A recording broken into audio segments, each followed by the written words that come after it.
Welcome to RSK channel. So இன்றைக்கி வந்துட்டு கருணக்கிழங்கு ஃப்ரை பார்க்க போகிறோம்.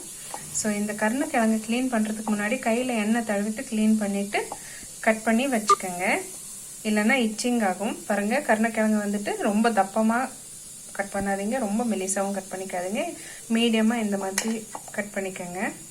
ஸோ இந்த கருணக்கிழங்குக்கு ஃப்ரைக்கு தேவையான பொருட்கள் முதல்ல பார்ப்போம். கருணக்கிழங்கு இது 3/4 kg எடுத்திருக்கேன் நான். தக்காளி 3, வெங்காயம் 1, கருவேப்பிலை 2 கொத்து, ஒரு பூண்டு உரிச்சு வச்சிருக்கேன்,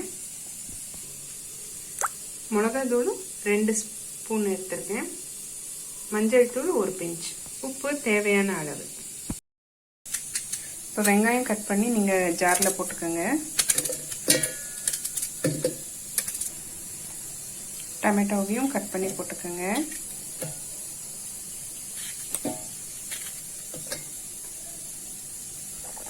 பூண்டு, மிளகாய்த்தூள், மஞ்சள் தூள், உப்பு, இது எல்லாத்தையும் ஒன்றா போட்டு அரைச்சிக்கோங்க. பாருங்க, மசாலா அரைச்சாச்சு. ரொம்ப நைஸாக அரைச்சிக்க வேண்டாம். இப்போ ஒரு குக்கரில் கருணக்கிழங்கை வாஷ் பண்ணிவிட்டு இந்த குக்கரில் ஆட் பண்ணிக்க போகிறோம்.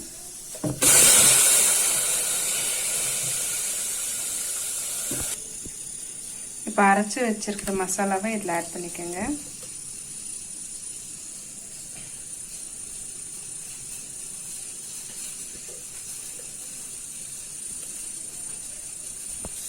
இப்போ கொஞ்சமாக தண்ணி ஆட் பண்ணிக்கிறேன். நான் 1 டம்ளர் அளவுக்கு தண்ணி ஆட் பண்ணியிருக்கேன். கருணக்கிழங்கு இப்போது 2 விசிலுக்கு வேக வைக்க போகிறோம். மசாலாவை நல்லா மிக்ஸ் பண்ணி விட்டு 2 விசில் வர்ற அளவுக்கு ப்ரெஷர் வச்சுருங்க.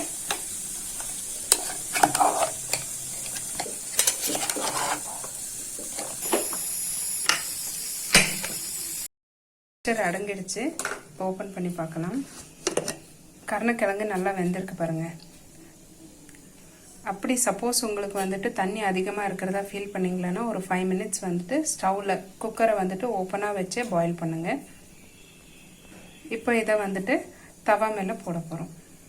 தவாவில் எண்ணெய் விட்டு கொஞ்சம் சூடு பண்ணிக்கோங்க.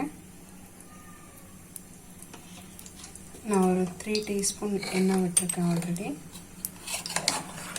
கையில் எடுத்து போட முடியாது, சூடாக தான் இருக்கும். சூடாகவே நீங்கள் அப்படியே கரண்டியில் எடுத்து போட்டு ஸ்ப்ரெட் பண்ணிக்கணும்.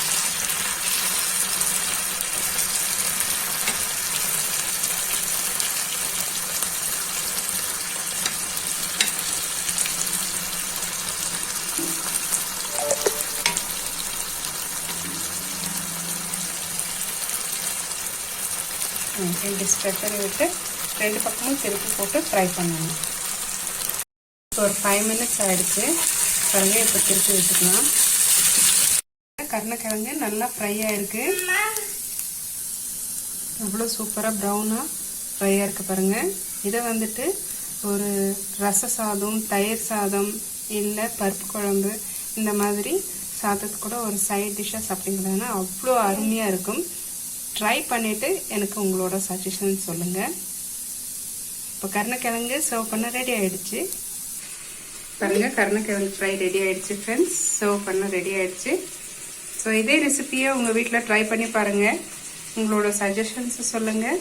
தேங்க்ஸ் ஃபார் வாட்சிங் my video. Do like my video and subscribe my channel for more recipes. Thank you.